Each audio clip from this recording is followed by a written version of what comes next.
You're listening to RTI Audio, powered by Rocky Top Insider.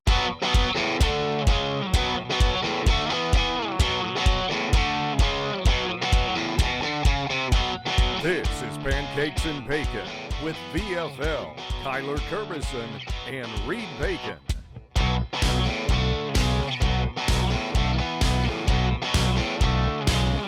Hello, Vol Nation. Welcome to another episode of Pancakes and Bacon. I'm your host, as always, Kyler Kerbison, joined with Reed Bacon.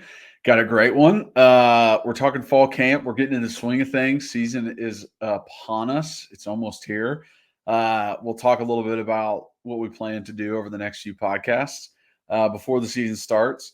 We're also looking over some interviews, some media clips, and reacting to some not so good news that just happened. But very excited to be back into it. Before we get into any of that, first, Reed, how we doing, bud? Come on! Come on! Come on, son! Let's freaking go! Let's go! Too excited. Dude, I just... that coffee sip. I gotta get my iced latte. Yeah. Oh, man. It's, bro, it's here. I like going through social media and watching the clips of Tennessee or the Titans and just football in general. I'm like, oh my gosh, like we're almost season, baby. It is. And August is, end of July, 1st of August is a glorious time now that we're not going to camp. Yeah. I think I've joked with you before. I'd pay a lot of money to go practice one time, but then after that one practice, I'm like, see ya. I'm out. Thank you. Yeah, man. So I'm doing great. I'm fired up. Before we get into stuff, so as you first, and you know what? Kudos. Your Wi-Fi does look great. It looks so much better. You've been on bad Wi-Fi for like a year. Got that freaking no free shout outs, but whatever the hell this thing is. Yeah, you've been on bad Wi-Fi for like a year. I know. So anyway, I didn't change Wi-Fi's. That's the freaking part about it. Yeah, right. Just all of a sudden it was bad. Yeah, so we're gonna talk fall camp. We'll do a little catch up, but we're gonna do fall camp. Both talk about how much camp is one of the worst things in the world. Kind of what you want to get out of it, what you want to get out of it as a younger player, as an older player. Then we'll obviously, it's something different. A lot of times I don't really listen to media clips because coaches are really good at coach speak or players are really good at coach speak or players are just young. And so they're just not very articulate and it's pretty brutal to listen to. Yeah. But I caught myself listening to some of the clips actually, and we'll get to the ones that why I listened to them and stuff. But I thought I actually got some good stuff. And so I sent you homework. I said, I want you to listen to these and just write down anything that you thought was of value that maybe other people wouldn't catch. So we'll go over that. And then the news just broke about Jourdan Thomas. I'm heartbroken, man. Like, there's nothing, I've always said there's nothing worse in sports than injuries. I mean, losing to awful, not coming up and not making a play for your team is awful. I mean, that stuff literally lives with you forever. But injuries it's the worst. And especially for a guy like him, where it was about to be his year to really start and imprint, it kills me for that kid, man. It does. I mean, and we'll get into the media clips, but it was also kind of mentioned like he's that star guy for us. And that's such an important position. And I was so excited to see him there because of the flashes that we saw last year. And it was like, all right, like we got a dog there again, because we had lost guys in a week span, lost two dudes, and it's like, who's going to replace those like pretty good players for us? And it's something that always happens. Injuries are a part of the game, but it's always fluke, like you never know when it's going to occur. So that's just like the shitty part about it. It's just, there's nothing you could have done. There's nothing he could have done differently to, affect that. So it's like, doesn't matter how hard you work out, how much film you watch, how much, effort you're putting in. It's like, this shit just happens. It happens. And it's, like I said, it's heartbreaking. And I agree with you. I think you said it perfectly. I was very excited for him in that role. I think that role is going to fit him very well because he does have that little bit more of a aggressive nature. And so I would have felt very comfortable with him in run support. I would have felt very comfortable with him in any zone. I was excited to see how he handled the man coverage. But the other thing is, too, I was very excited to see him blitzing. I can promise you, based on watching some of him and how physical he played, like there were some running backs that were going to have to be picking him up on blocks, pass protection, and it was not going to end well for them. And so I hate that for him. I hope he gets a red shirt if he can so that he can come back and have another 2 years. I know that sounds such a long road for him now going through this, but I just pray for him and hope that he's all right. And there's only one, though, I mean, one good thing about it is, Kyler, and this sounds terrible, but like at least it was early in camp because I would have felt awful if he'd gone through all of camp, probably earned that starting position a week or so away from starting the season, and then it happens. Also gives every other coach and every other player a little bit of time to like, hey, let me try and figure out this position now that I know I'm going to be stepping up behind. It's a great point. I didn't even think about that, but you're right. It's a great point because those coaches get to say, okay, he's gone. Now is it Christian Harrison? Is it Boo Carter, who's a young guy? Do they have to bring one of these other guys? Does Christian Charles, who's done corner safety, and Tim Banks talked about him. Do they drop him down there? So is it one of the transfers? I don't know. I feel good about the fact that they have options, which is nice. But that's such a good point by you that when you know now in camp that he's out, and so Boo or one of these other guys, like I said, Christian Harrison, Christian Charles, whoever else they bring, your mind and your mentality and how you tax up is totally different now, knowing that you were competing for a starting spot but probably didn't have it, to now you're like, holy crap, like I could be starting August 31st. And so that's a great point. I'm glad you brought that up. Before we get any farther, it was great seeing you 2 weekends ago for the wedding. So it was awesome. Megan and I could not be more fortunate and lucky. We loved our mass ceremony because we didn't do just a wedding ceremony. We did a full mass. Father Michael Woods was incredible to us. We love him. And then the reception was great, getting to see you. This is no joke, people. I don't know how many compliments and people were telling me how good Kyler looked and how handsome he was. I mean, he was looking fresh, suit, had the hair done. I mean, he was looking like a nice piece of man meat. My aunt was like, Kyler is so handsome and so nice looking. And I was like, yeah, I know.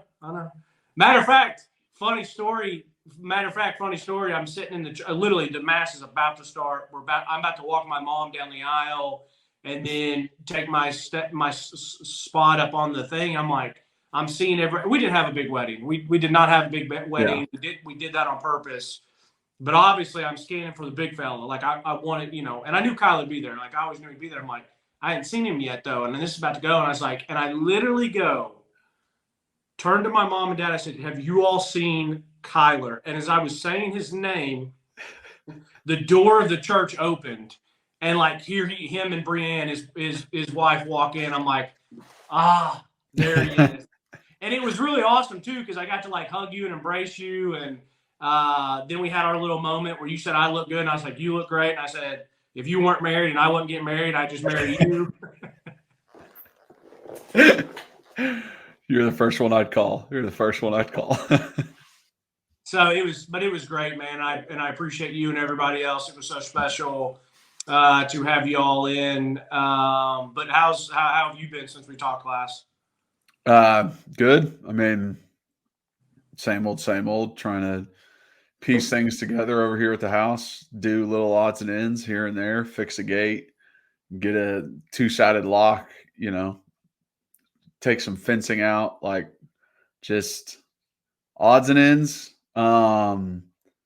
Luckily, like work one project, I'm kind of getting towards the end of it. So it's like settling a little bit, which is nice because a lot of times it's just go. But then there'll be like towards the end of those projects, it's like starts to get a lot less. Like you don't have as much stuff going on. It's really just like paint left. And like, there's not like, I don't need to be there all day. watching over guys doing work. So it's always nice to get like that little bit of a lull in work where I feel like I'm not, running ragged. So Yeah.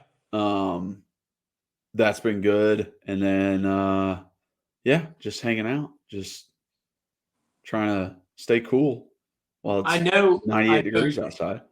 I know you haven't got NCAA yet. I have, and we were talking about it a little bit on the phone. It's a really good game. They did a really good job with it. Obviously, they had 10 years to get it right, so thank goodness they did. But it's a good game, and it's nice to get that game back and to have Tennessee pretty damn good in the game. I mean, Nico's fun to play with. James Pierce, as he should be, is unguardable.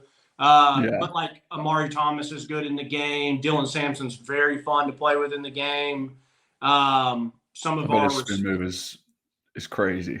Yeah, some of our receivers are fun to play with, so it's enjoyable. I have Road to Glory, and you got Reed Bacon, who's a like 6'1.5", 220-pound quarterback from Knoxville Catholic.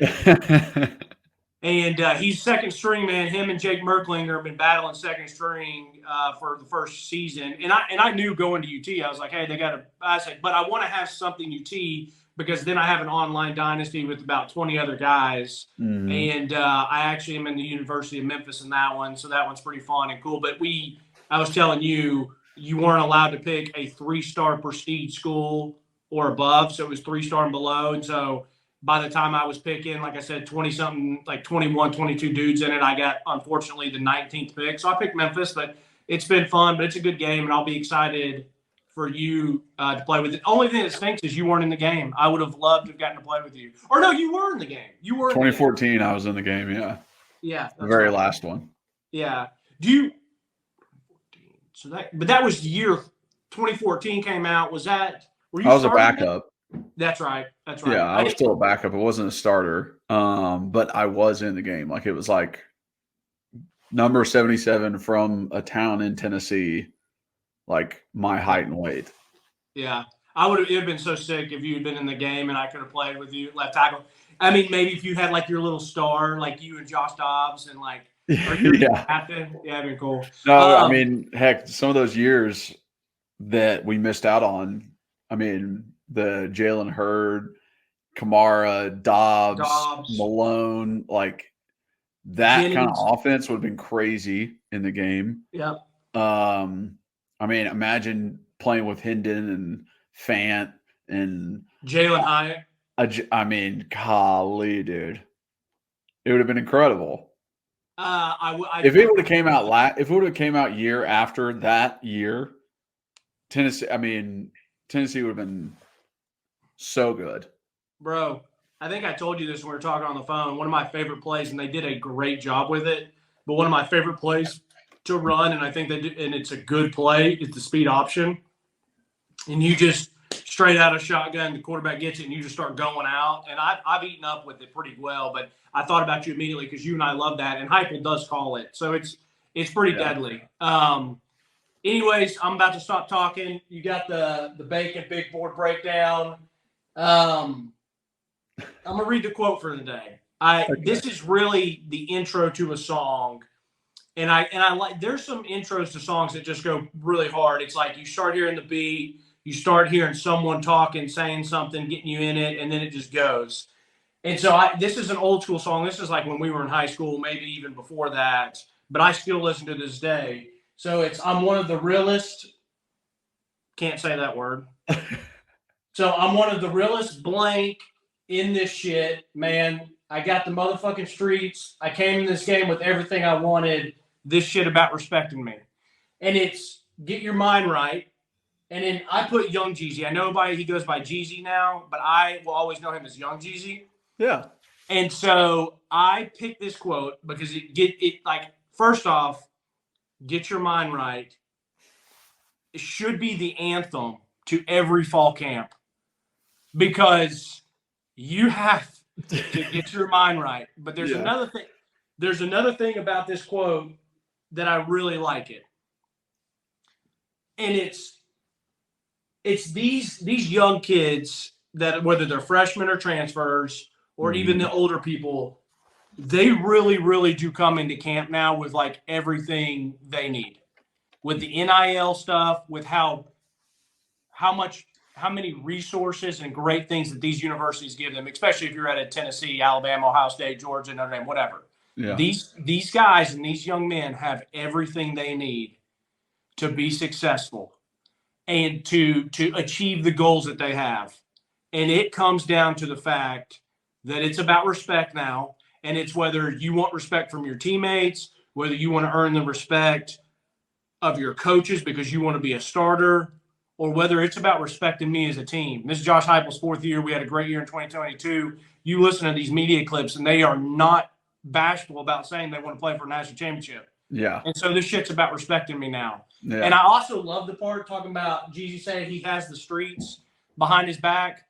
This university has the entire state of Tennessee and definitely hundreds of thousands of millions of fans. It's like it's about respect now, and it gets me. I love the intro to that song. It'll get me hyped until they throw dirt on me. So, anyways, I stopped to say I want to just start talking fall camp, Kyler. I just want to hear the bad vibes that it puts in your belly. Let's describe fall camp to people who never had to do it. No, I mean,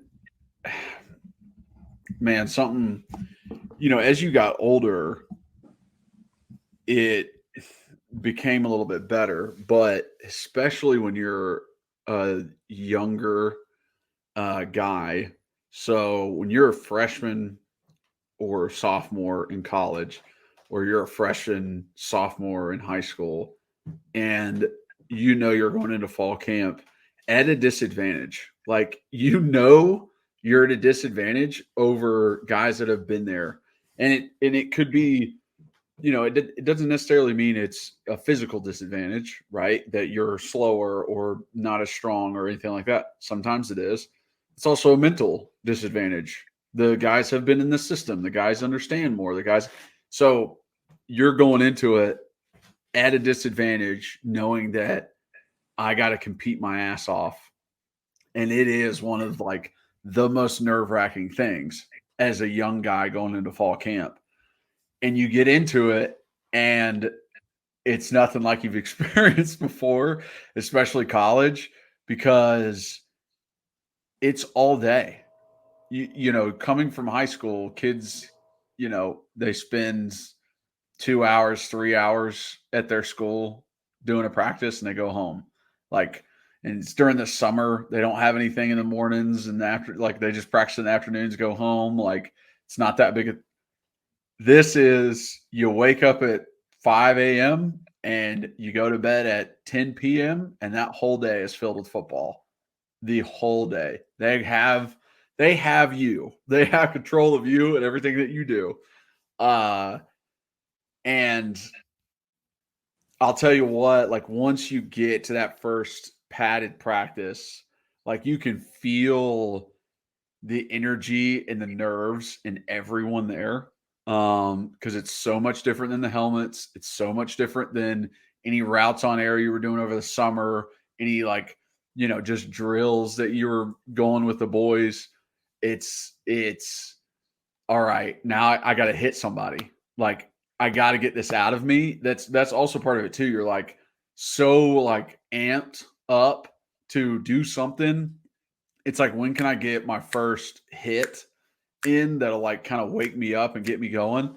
And then, dude, I mean, a fall camp lasting 30 days, you get to about day 17 and you've never been more tired of seeing the same people over and over and over in your entire life. And you're you got to get me out of here. There was a couple years where we went away and went 2 places and stayed for a week. And it was just an absolute grind with the boys. But that's honestly what connects you as a team more and more is going through the shared adversity.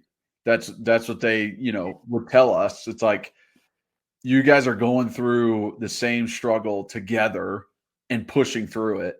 And also like competing against each other during the entire thing. Competing against like O-line, competing against D-line, but O-line competing against other O-linemen for a position.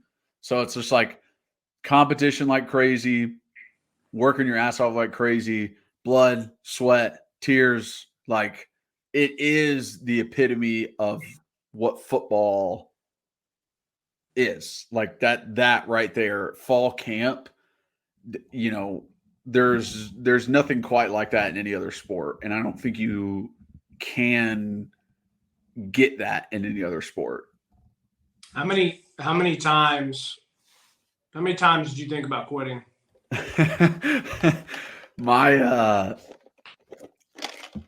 My first year at Tennessee, it was a few times during that whole camp, because I remember the first week we did split practices, and they did like young guys and older guys. It was almost like freshmen, sophomores, juniors, seniors, and because they just didn't want to throw them in together and then the seniors absolutely kill the freshmen.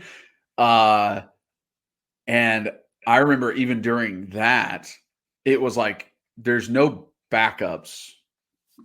Like your team is small because you only have 2 classes. Yeah. But you have like 40 guys out there on the practice field. So it's just like, hey, take a minute break, but then we're going to go back again. Yeah. And we're going to just keep going and keep going and keep going. And I remember being just like, holy shit, what is this?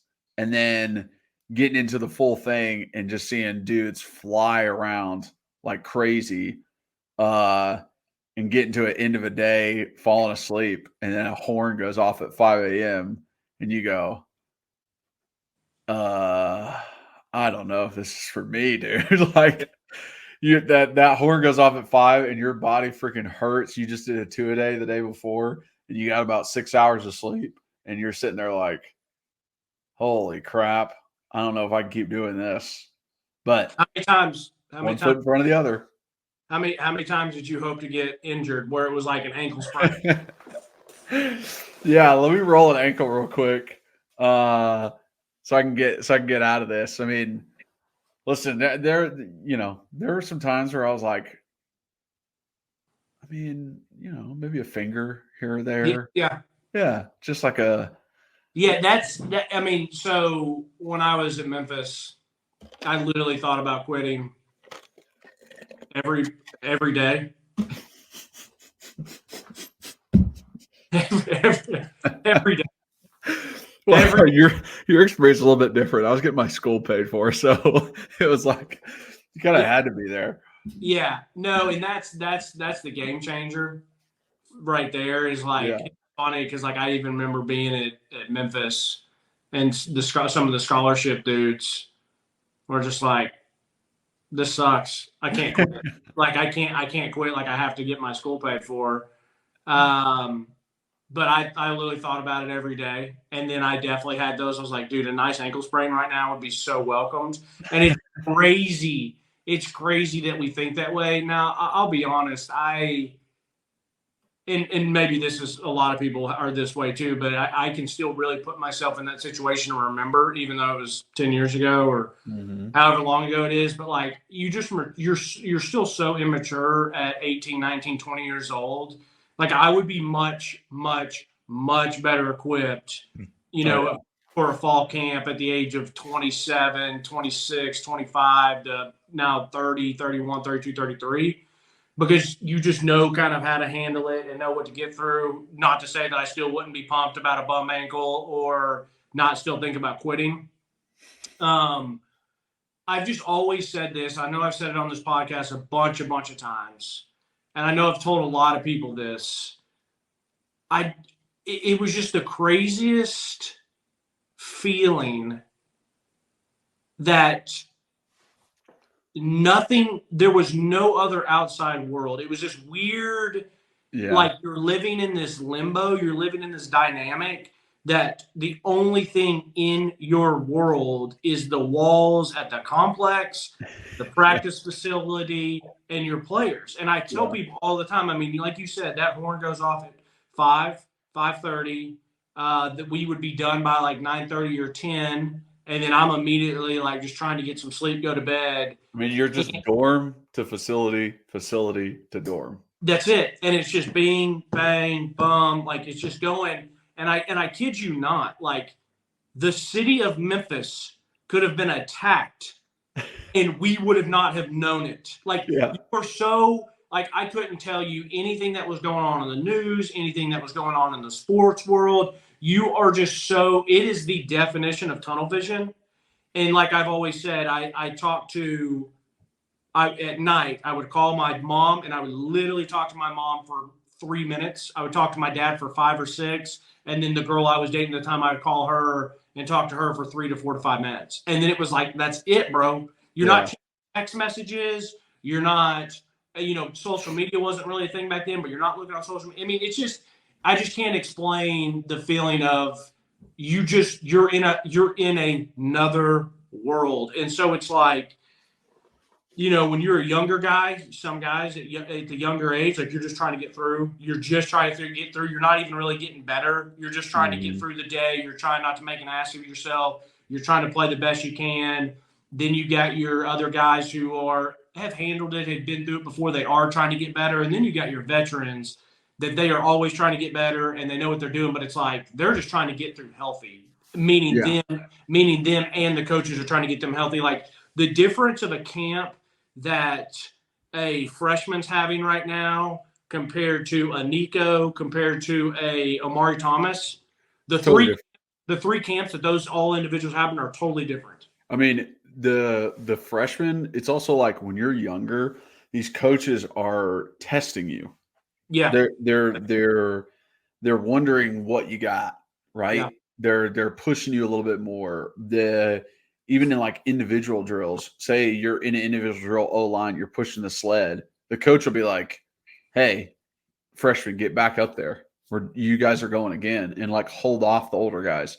It's like, I know what they are. I want to see what you are. Like, let's see what you can do.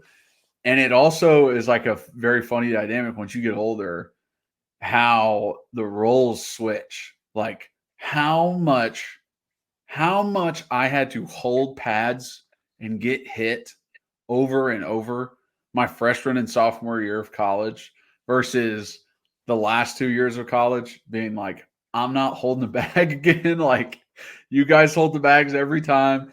It's like you're doing another rep because you got to make it, you got to hold the bag and do a good job doing it. Yeah. Because if you don't, you're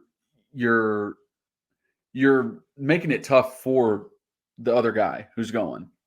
So it's like, you really have to actually put in effort to hold in the bag. But it's just funny stuff like that where it is incredibly different between a younger guy and an older guy. You are literally the most secluded you've ever been. And I remember during camp, like guys praying for school. Yeah. For school. Like you hate school, you're going through it. You're like, please start so we can go to class and it's a break from being at camp. Yep. Because you're still going to practice every day. But as soon as school starts, then it's normal kind of scheduling. It's not meetings all day, a workout before the practice, more meetings at night, all that kind of stuff. Because they're like, all right, now you have school. Now you have to do homework. Now you have to do this. Like, study for quizzes, all that kind of stuff. So they give you more time. Honestly, the day that classes started at Memphis was one of the best days of my life. I mean, because then you realize like you're still a student athlete and you still realize that your day is still jam-packed and completely different than just a normal college student because you're still waking up, working out, going to classes, practice, film, all that stuff. But it literally feels like a vacation compared to what you just did for the past month. And that's the other thing is too, it's not a week or two of camp. I mean, it's a full month. And at Memphis, we didn't have, our first game wasn't like end of August. I mean, our first game was literally like Labor Day weekend. So it was even extended more than it needed to be or should have been. But Yeah, I've never been so happy for school to start or for game week to show up. I mean, so for me, fall camp with these dudes, only thing I really want out of UT is I just fingers crossed and pray for good health, especially in certain especially in certain positions. And then selfishly, we just want Nico to be getting comfortable with his O line, understanding them, and then the receivers. Other than that, I want the defense to be really working on just good fundamentals. That's all I want for this defense is eyes in the right spot. Breaking, you can't really tackle, but doing the best habits you can. But really, I think anything that anyone wants is just health for this team because I trust the play and I do trust the so word I'm looking for not production but I'll think of it in a second. Yeah, I mean it's if there's no injuries, this team can do what they want. Like they can be as good as they want to be. Yeah. So that's why you're approaching it that way. It's like I know that we have young guys at certain positions and maybe guys who haven't like full-time started at certain positions, but we've seen the talent out of them. They were highly recruited. We've seen, bits and pieces. And it's really about like, okay, we trust this coaching staff and how they pick guys. We trust them and how they grow the talent that they have. Like we trust that like, hey, Nico's going to be right. Like, yeah, we saw him in the Iowa game and it was fantastic to see. But it also like left us wanting more, right? It wasn't slinging it all over the place, but he used athleticism really well. Now I'm like super excited for, can we get some downfield shots? I want to see his arm. I want to see him moving outside the pocket and throwing on the run. Like a Dylan Sampson. Like I'm so excited to see Dylan as an RB1 because he was an RB3 and freaking killed it last year for us. So it's like those kinds of things, man, I'm just so pumped to see guys kind of step up into roles. And that's why, fingers crossed, knock on wood, no injuries. Yeah. Yeah. I think kind of what you said there is a good roll into the next of the media clips. I want to start. So kind of what you were hitting on there is a little bit about Joey Halzle. I want to start with Tim Banks. A lot of and I actually caught Tim Banks's interview and Joey on the radio when I was out driving, and I re-listened to it again when I was mowing the yard on YouTube on the Rocky Top Insider.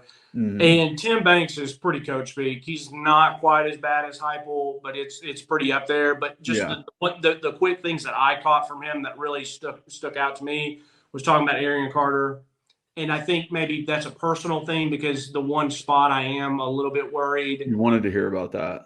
Well, the one spot I'm a little bit worried about on defense is the linebackers because it was so porous last year in some spots.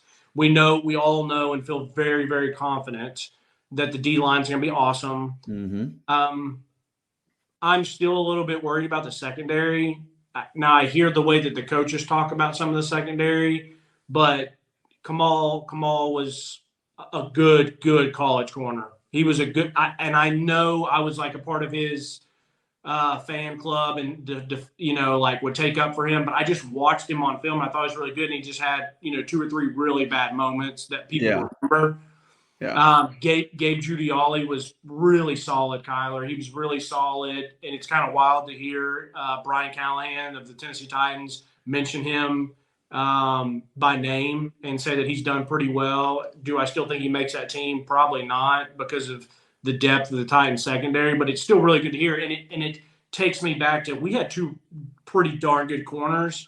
How do we replace those guys? But back to the linebacking core, for him to say, Arians always had it physically, and he was only a freshman last year, and you could see that size and speed. But for him to say mentally he's really grown, that makes me feel really comfortable. And I defer to you I don't think a coach is going to coach speak that, because he would maybe say, Arian's come a long way. He's still doing a really good job.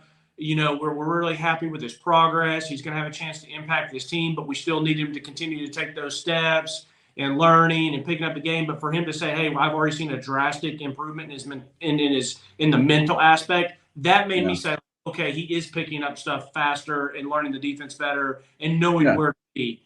Did you feel the same on that? I don't think Tim Banks was kind of been in the truth at all. Like, I think he was being honest. Like, he has picked up more mentally, because I'm sure last year when they had him in the game, it was like very simple, or trying to be simple with him. Hey, you're in this zone. Like, hey, you're just watching the guard. Hey, because he was a freshman. But I'm sure through film study, through watching everything, like, they've seen it in him being like, hey, we called this defense, and Arian did what he was supposed to. Arian covered this guy, then dropped down, went to the flat, was able to make a tackle. Like, that was because he understood the assignment. He understood where the other guys were going to be on the field, and he was able to make a play. Like, he is saying that because he's seen it. So, yes, it does make me feel good about Arian. I think he even mentioned just like, still some learning to do, It's also going to be a huge thing. Like, the way they view a knowledgeable linebacker is Keenan Peely. Like, that's a knowledgeable linebacker. He has played so much ball. He understands the ins and outs of everything. Arian has to try and catch up to Keenan, which is great. Like, competition is great in that way. And any kind of questions and stuff like that, he can be there for him. But like, coaches have a prime example in Peely, however you say it, in being like, this is how you need to know the game. This is how you need to understand the defense, is how he does. Because if you don't, then I can't trust you fully while you're out there. I can trust Keenan. I know what he knows. He knows what I know. We're on the same page.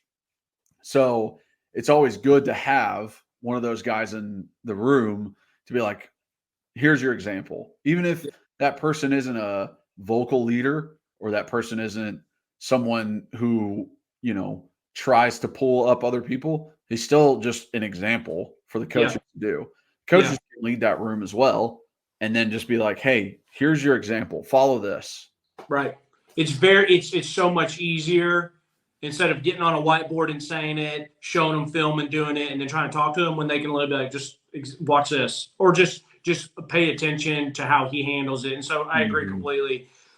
Two other things, and I do want to hit on the linebacker. Actually, I'll hit on the linebackers really quick.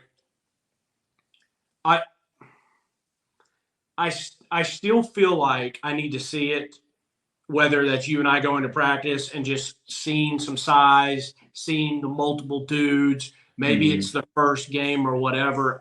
There's still that little bit of apprehensiveness for me, but it does make me feel better if I do want to drink the Kool-Aid. Like, okay, you got KP back. Arian's been there another year. We know what you're going to get from T-Lander in the fact that he's going to play his heart out. He's going to play physically. And then it's like, we loved what we saw from Edwin Spillman in the spring game. And he had literally been here for no time at all. Not to sidetrack, but I did actually listen to his today when I was making my eggs. I love the way that kid sounds. He sounds extremely mature. He's 18, 19 years old, but he sounds extremely mature. I was happy that someone asked him about his weight, because I know that there was something listed about he was 220, 225 and all that. I was like, nah. And he said he came in about 215. I was like, that's what I thought. He looked about 215. Yeah. And this man says that he's at 230 now. And I'm like, okay. Then you hear the new linebackers coach talking about him, saying, hey, this is a guy that people are going to know. And it was, okay, if his coach is saying that and he's talking about a true freshman already, I was like, I think that is something to take note of it. So saying all of that I feel, and then you have Arian Carter, who is really, really gifted. it makes me feel a little bit better that that's 4 guys I just named. And I know one of them's a freshman, and it's a lot to put on freshmen. I know you are very strong against the, hey, Reed, it's just tough for a freshman. And I agree too. But if you got Arian, you got T. Lander, you got KP, and you got Edwin, we know this coaching staff likes to rotate those dudes. Will KP play the whole game and then they'll rotate the other 3 next to him? Are these guys good enough to push for a couple series? I don't know, but I do think that if that group takes a step forward, it could be extremely beneficial for this team. Oh, for sure. I mean, obviously the strongest position is D-line, but if the linebackers are able to step up, it's a whole nother thing, because if we're able to cover the field and rush with 4, when you rush with 4, get pressure, quarterback is trying to get rid of ball, it's short, intermediate routes. Who's going to be there? Linebackers. If they're able to take advantage of linebackers, if they're able to get to edges because of linebackers, it doesn't matter how good your D-line is. Yeah. So it's like, if those guys are able to step up, hold their own, then James can eat, Joseph can eat, Caleb Herring can eat, Omari Thomas can eat. It's like, you got to give, we always had like 3-second rule as an offensive lineman, like hold your block for 3 seconds. I mean, sometimes that happens. Sometimes you are able to hold your block for 3 seconds and the D-line can't get there. So what's going to happen next? Can the linebackers be in position enough to be like, you can't throw it yet, it's 3.5 seconds. Give them a little bit of extra time. Let me point this out too. I was thinking about this. So I guess it was 2 years ago, 2022, if I'm not mistaken, where UT finished second in run defense. Mm-hmm. Then you go this past year, we got ran all over by Missouri. We didn't stop the run well in Florida and maybe a couple other games. And I know a lot of people talk about the secondary, and it's very easy for fans to just see a pass get completed and be like, what is that guy? How is this guy open? What are we doing? But I really do feel like that if the linebackers can take that next step, even if it's just in run support, then basically, if you're sitting here and say, Reed, do we need the secondary or the linebackers to take the biggest step or be better? Like, I'm going to pick the linebackers because of how much I trust the D-line to really help the secondary in at least pass protection. Because if you quarterback dropping back and he knows he's got a half second, 1.5, 2 seconds at the most to get rid of it, that helps our secondary tremendously. But you can't allow the offense to dictate to you. And I feel like that's what happened to Tennessee last year. Like I said, in that Florida game and that Missouri game, some other games where it was like the team could just do what they want, and you have to dictate to the offense, and you have to you can't be where you got to make the offense predictable is what I'm trying to say. Mm-hmm. And so if the linebackers just take that next step and be able to help in the run support, then I think that helps the defense as a whole, including the back. Even if the back end is the exact same as it was last year, it doesn't have to take a step forward. Just be the exact same as you were last year. Those linebackers take a next step, and the defense is going to be that much better. I agree with you. I got 2 more things that Tim Banks says. Yeah. He mentioned the speed in the back end, so that makes me excited. Now, you still got to have your eyes in the right spot. You still got to be able to get off blocks. You still have to be able to turn your hips. But obviously, it's a size and speed game. We like Trey Flowers. We like Tank McCullough. Even with Tamarian and Wesley, some of those guys, we liked those guys, and they were what they were. They were pretty good football players, but they definitely weren't elite athletes. And so I think this coaching staff knows, like, we can coach these dudes up to be in the right spot, to play more, to use their technique and stuff. But, like, if a guy's a 4.6 guy, he's a 4.6 guy. Let's get a 4.4 in there, see how that. And then the other thing is too, Jordan Ross. We loved him coming out. We love these edge guys. And then he was just talking about, like, you could really see Tim Banks be like, the dude's size. And I'm like, okay, like, true freshman, and you're already talking about his size. And then I saw the Rocky Top Insiders highlights clips, and I'm like, I'm like, who the fuck is that? Yeah, he's a big boy. Dude, Kyler, for a freshman, He's a big boy. he's so much bigger than James Pierce, Joshua Joseph, way bigger than Shadavian Bradley, way bigger than Caleb Herring. He's got a couple years on those dudes size wise from when they came in. Now I don't know what his body is made like more to hold that weight. Yeah. Than theirs are. Did you have anything else that you caught from Tim Banks? I got excited when he was talking about the star position and Jourdan Thomas. I mean, that was one that and it just sucks to hear that him talking about building from front to back. Absolutely love it. Love to hear it. Always want coaches to think that way, build from front to back. And then I thought something that was funny. It was like towards the end, he was just like, I forgot Christian Charles played corner for us. And I was like, I did too, bud. We forgot about him there for a minute just with injuries and stuff like that. He's like, now I got him back there at safety, but he was, and he had some pretty good snaps at corner. I'm like, yeah, like he's another guy that can kind of play whatever you need him to play. So who knows? He might start getting to rotation at the star. That's why I mentioned him earlier. Let me ask you a question. Yeah. You feel like the way he's talking that secondary, definitely the safety spots are not picked yet? Yeah. That's what I thought. Yeah. Yeah. Because he was still like, he was like saying Christian was, going to probably play safety, but was like still open competition, made sure to say that still open competition. Yeah, you hear that, and I would be surprised if it's not Andre Turrentine because he's been in the program for a couple of years now. He's played pretty well on spots last year, so I do think he's probably one of the starters. I would have said Jourdan Thomas was, probably going to be the starter at star. I know we've talked about, Ricky Gibson at corner and something, but I definitely feel like, which it's sometimes pretty rare, at least it has been for Tennessee these past couple of years, because we felt like we knew who the safeties and corners were going to be. It's pretty cool that there is an actual open competition. And so I got the vibe that Tim Banks is sitting there saying, hey, we got a lot of good opportunity, but we need someone to take it. Exactly. So, Joey Halzle. Do you want to talk about Ricky? Yeah, I got Ricky on here. Because we're just still on defense. Yeah, you can go ahead. Yeah. Go ahead. See what you say about Ricky and see. I got two things from him, and because there's only 4-minute clip, but no. The number one thing that I noticed about Ricky, because I hadn't really heard him speak before or talk about, but the guy pays attention to football.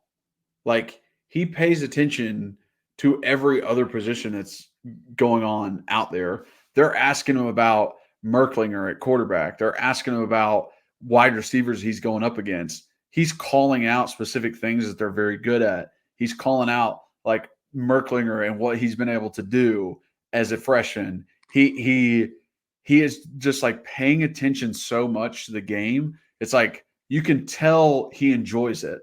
You can tell that he wants to learn more.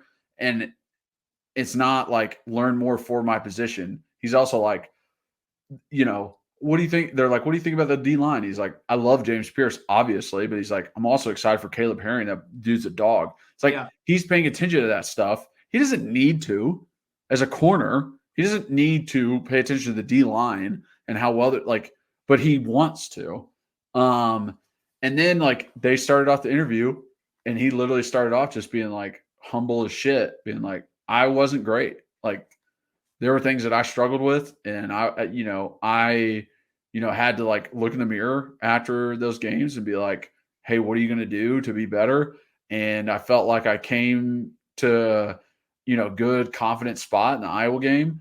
And I'm just ready to build on that. And it's like, fuck yeah, dude, that's what I want to hear. That's exactly what I want to hear from my player. I understand my limitations. I want to get better. I want to be better. I know that there's places I can grow. The number one thing that he said that I caught was talking about the speed of the game. Yeah. And I think we forget about that. And it's definitely not an indication if someone's going to be a good player or not. I use you an example of all the time of going there and redshirting and being a backup and doing and working your way up. and it is like getting accustomed to that college football life and the pace of play, the physicality, but the speed. And that's what we talk about. Sometimes that speed, and a guy can be really fast, but it's like how quick do you process? How quick are you seeing what you need to see? Are you getting to play your full potential of speed because you understand? And so him talking about the speed of the game, and I was sitting there thinking, I was like, the coaches trusted him enough as a true freshman to play. Then he's getting in there and saying like, whoa, like it was a little bit quicker than I was expecting, which is fine. Like that's totally normal, totally fine. Mm-hmm. And then like you said, he kind of humbled himself and kind of was like, or I'm not saying he was cocky and he humbled himself, but just kind of that want to get better, want to do the right thing. And so I love that. I love that he acknowledged the speed of the game, but it made me feel good that if he was like, this was pretty fast, but the coaches still felt good about him playing, I'm like, wait till he feels good about the speed of the game. Yeah, exactly. So that was that. And then there's no way you can't mention that they asked him, he's a corner. So he's going against these wide receivers every single day, whether one-on-ones, whether it's in, pass skeleton 7-on-7, or whether it's in team. And he kind of almost immediately says, Chris Brazzell, that makes me feel really, really good. Because we know what Brew is, we know what Squirrel is, we have an idea of what Dante can be, but Chris is the new toy. And for him to mention, like, hey, how he can high point a ball. Body control, I'm like, okay.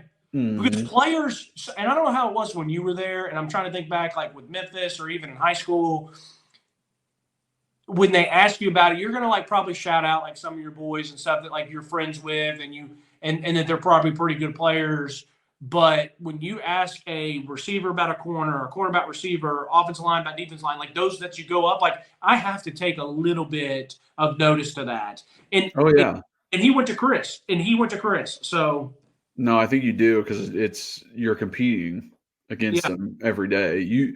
He knows better than anyone else. Like I knew better than anyone else how fucking good Derek Barnett was because I had to go up against him every freaking day. And how good Kurt Magid was because I had to go against him every freaking day. Yeah. And it was like those guys made me exponentially better at my position.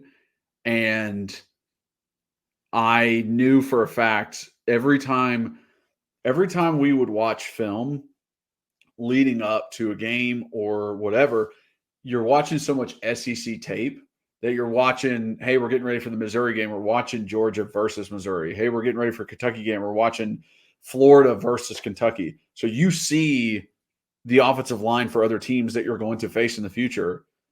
And I would revel in like watching the film being like, Derek is about to eat this motherfucker up. Yeah. Like I watched the left tackle. I'm like, oh my gosh. Like he's going to get like Derek's going to feast on this dude because like, watching a tackle at South Carolina and being like, that's the worst footwork I've ever seen. His hands are awful. And being like, oh my gosh, I cannot wait for a 3rd and long because Derek is going to ruin him. Yeah. Because you understand that kind of stuff once you go up against him so many times. You're like, I know his strengths, I know his weaknesses, and I know that he can take out that. So if you ever want like a true statement, like that's who you need to ask. Yeah. Is the guy he's going up against. And I just he didn't, sometimes they'll be like, oh man, they're all good. Like Chris is good and Dante's good and Squirrel's good. They all do different things and they kind of give you that coach speak. But he went right to Chris and I was like, okay, that's exciting to hear. That was really the only 2 things that I found from Ricky. I don't know if you had any other ones. No, that was it. Okay. And I like the fact that he called out Caleb Herring. I wasn't necessarily expecting it after James Pierce. Yeah. But I was like, oh, nice. Yeah. Nice. I like that. All right, for Joey. Now, I got excited about one thing he said, and I'm still going to talk about it. And then I was like, well, he's not even the play caller. And then I'm like, well, he's obviously very knowledgeable, and like they're doing the game plan together and stuff like that. So I was really excited, and I was like, oh, yeah, I hope he does that. And I was like, well, he's actually not the one making the play calls. But anyways, I'm hoping that it's something maybe Heupel said, this is something I want to do better. And I'm very excited to bring this to you. But he goes, not being tied to only running the speed, but to looking for matchups and not saying, hey, on the ball, and then hiking it just because we had to stay true to our speed. And I said, dang it, I love that. Yeah. I can't express how much I love that, because I need and want my coaches – please be really good at something. And Heupel's really, really good with quarterbacks and offense and the speed, but he's still not so, arrogant or ignorant or egotistical to be like, nope, this is how we're doing it. We're going to do it. Because you and I have been around coaches like that we've seen in person. Then you hear about these other coaches. Then you can even watch a game and feel like you get the vibe of the coach just trying to pound that square peg into a round hole type vibe. Mm-hmm. But for Joey to say that and be like, that's what they talked about this offseason, I was like, holy hell, that is awesome. Because it takes me back to, and now, for example, we can't 100% know that the coaches didn't say something or call something different and a player maybe just didn't execute it. So you have to keep that in mind. But I just go back to some of these where it's like on the ball, and it's like 3rd and 1, 3rd and 2, 4th and 1, 4th and 2. And it's like, then they just hand it off. And so they're hoping that the speed of that, just the defense isn't lined up, their eyes in the right spot, they're tired, they're whatever, and we just get that 1 or 2 yards, even though if it maybe wasn't blocked correctly. Yeah. Then you have the ones that you and I watch and we pull our hair out, and it's like we do that and we get stuffed on a 4th and goal against Pitt, or we get stopped on a fourth and inches, or it's a 3rd and 2 against somebody. It's like, if they're bringing 6 and we're blocking with 5, it's simple math. And so that immediately got me excited, because not only do I feel like they will execute better with like run plays, but pass plays too, knowing that like, hey, whoa, on the ball. And then they look over, and instead of it's like, we're going to run it right or run it left, it's whoa, we got Squirrel White and a linebackers on him. Like, this is the matchup we have to take advantage of. Or we want to go to Squirrel White, but their number 1 receiver is following him. Over here, I got Chris Brazzell on their third corner. That's where we're going, because that is ultimately where football is won and lost, is those one-on-one battles. Yeah, and like slowing down the tempo integrates the coaches into the game. Like, when you're going so fast, when you are doing so much, you're depending so much on the players to make the right blocking calls, understand the routes completely, know that, this one word means that I need to do this, and everyone's on the same page and knowledgeable, and you're trusting all 11 to all work together. Now get up on the ball, turn and look. Now it's coach versus coach as well. Now it's, hey, I see how you lined up. I see your little scheme you're trying to do. I see where that safety is. Now I'm going to try and do this. Now I'm going to try and work in that. Now it's 12 versus 12 instead of 11 versus 11. So, and I trust our 12th man a little bit more than some of those other 12 men that we're going to be going against. So that's what makes me feel good about it. Completely agree. And Kyler, it doesn't even have to be the difference of a touchdown or a, big conversion.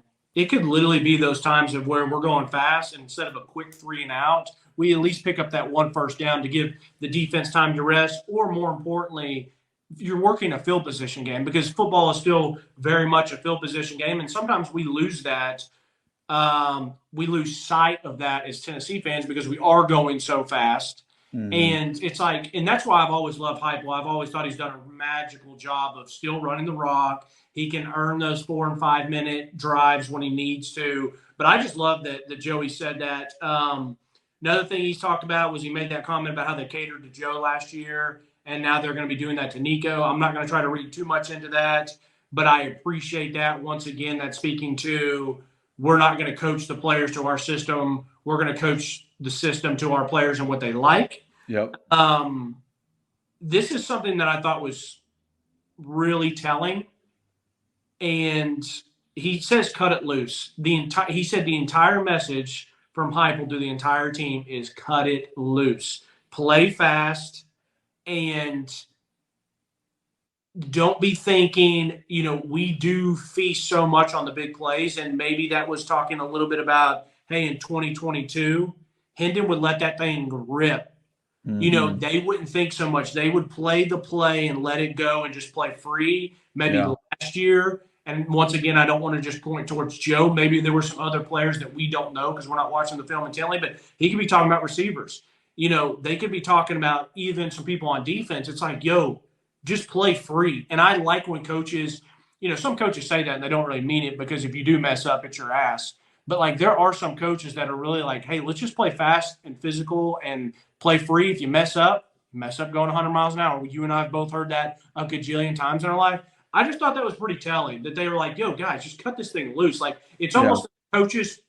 It's like the coaches know that they have the guys to do it if the players can not be in their own way mentally, but also it's like they trust their system, so they know if they go just cut it loose in their system, it's going to work. That's my opinion. Exactly. No, I'm with you. I think that's very true. I think sometimes you have to reiterate that to guys, especially ones that kind of get in their own heads and start to like overanalyze stuff. And it is very much like, hey, you're also supposed to have fun while you're doing this. Like it's not, yes, it is your kind of job, but you're supposed to have fun while you're doing it. So enjoy the process, cut it loose, go 100 miles an hour, even if you are wrong. But other stuff Joey said, let me say this. It's funny. People are like, yeah, you're supposed to have fun. Like, isn't that the biggest cliche in the world? Because so many coaches will once again say that. They're like, come on, like, guys, we need to play fun. We need to play free. Like, you're still trying to have fun out here. But then, like, their actions and the culture they've built isn't really that case. I actually do feel that. I'm not the player, so I don't know. But being over there for 4 or 5, 6 practices, listening to what the coaches and players feel like, I do feel like Heupel does want that out of those guys sometimes. I agree. And then Joey just talking about the quarterbacks, like talked about Merck, how he was picking up a lot of stuff, how he's getting really knowledgeable, how, listen, like you're not expecting a freshman to like get playing time right away, but he is fighting for that to be like, hey, if a 2 goes in, I'm the 2 that goes in. So it's like, it's nice to hear. It's nice to be like, okay, we got another, big time recruit at quarterback. Is he going to pan out when Nico is done? And it's like, sounds like it, like, hearing good stuff about him. It's nice. And then with Nico, his thirst for knowledge is great. And I love the fact that he's like, hey, what are the offensive line calls? What are the center calls? I want to get with him and understand like what he calls on protection, what he's looking at, and having Cooper there to be like, listen, I've been doing this for 4 years. This is what I would call. This is why I call it. This is who's coming. This is what I'm seeing.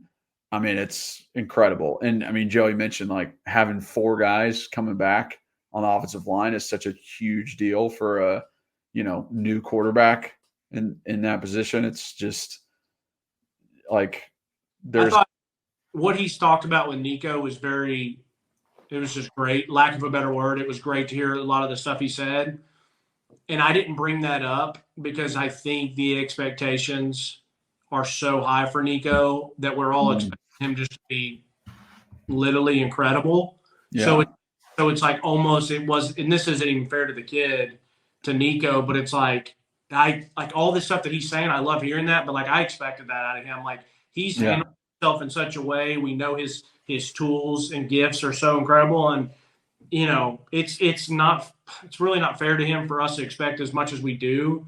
But I'm the first one to tell you, like, I'm expecting the kid to be awesome, and as high as my expectations are for him and how well he'll do, I still think he'll be better than my expectations. I really do, and that's crazy to say.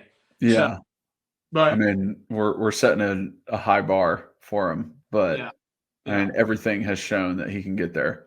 The last thing, and then this is it for me to wrap up on media clips, was Joey actually mentioned Coach Pope, the wide receivers coach. And I love the fact that we're going to, it's like Coach Pope is going to teach you, how he wants you to release the stems he wants you to take.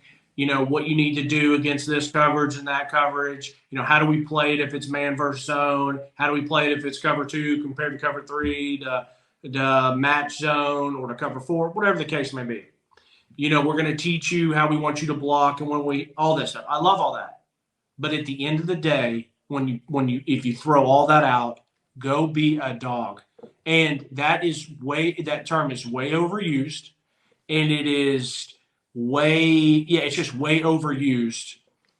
Luckily for Tennessee, we have actually had some of those guys in the very most recent years with Juwan Jennings and Brew McCoy. Mm-hmm. But I do think there's something, if you can get that message across in the right way. Now, you can't be a coach that just only explains that. That's not going to get you anywhere. You have to learn all the intricacies. But then you can say, hey, we're going to put it all together, and at some point, it's mano-a-mano. Don't think, let your natural ability take over and go up and win the fucking ball. Win the 50-50 ball. Or when you're coming across the middle and you're going to get blasted, make the fucking catch. Like, I can't explain how much I love to hear that Cody says that. Like, we're going to teach you everything else you need to know. But at the end of the day, it's still, you got to want it more than them. And just, what it is? Just go make a fucking play. That's it. Just go make a play. And I love that there's some of that Joey felt enough to mention that Cody gets those guys to do that. Yeah. He connects with them and makes them understand, like, this is about one-on-ones. This is about your matchup. You beating that guy. Well, it's the exact same thing as, like, you working on your hand placements, you working on your steps, you doing all this, and then it's 4th and 1, and it's like, hey, Kyler, we need a yard. We're at Florida. There's 5 minutes to go. We're going to run right behind you with Jalen Hurd. You just got to go make the play. And you make the play. You know what I mean? So got to go move a man against his will. And you just can't forget that sometimes when it's in football. And I think wide receiver is a great spot to remember that, because wide receiver can be very much finesse, catch the ball, do all the pretty stuff. But no, like, be a dog when it's time to block for your teammate. Be a dog when we need you to go up and catch one. Mm-hmm. Dog mentality. See you, brother. All right, buddy. Great pod. Talk to you soon. See ya. All right. Thank you guys so much for watching and listening. If you are watching, please like, subscribe, hit that notification bell. If you're just listening, rate and review, download, re-download, follow us on all of those listening platforms. Also, follow us on social media at Pancakes and Bacon for our main account on Twitter, at Pancakes and Bacon _RTI on Instagram. And then if you want to follow Reed, it's just at rbacon26 on Twitter. And then I'm at Kyler Curbison on all social medias, so check me out there. But really appreciate you guys. And as always, go Vols.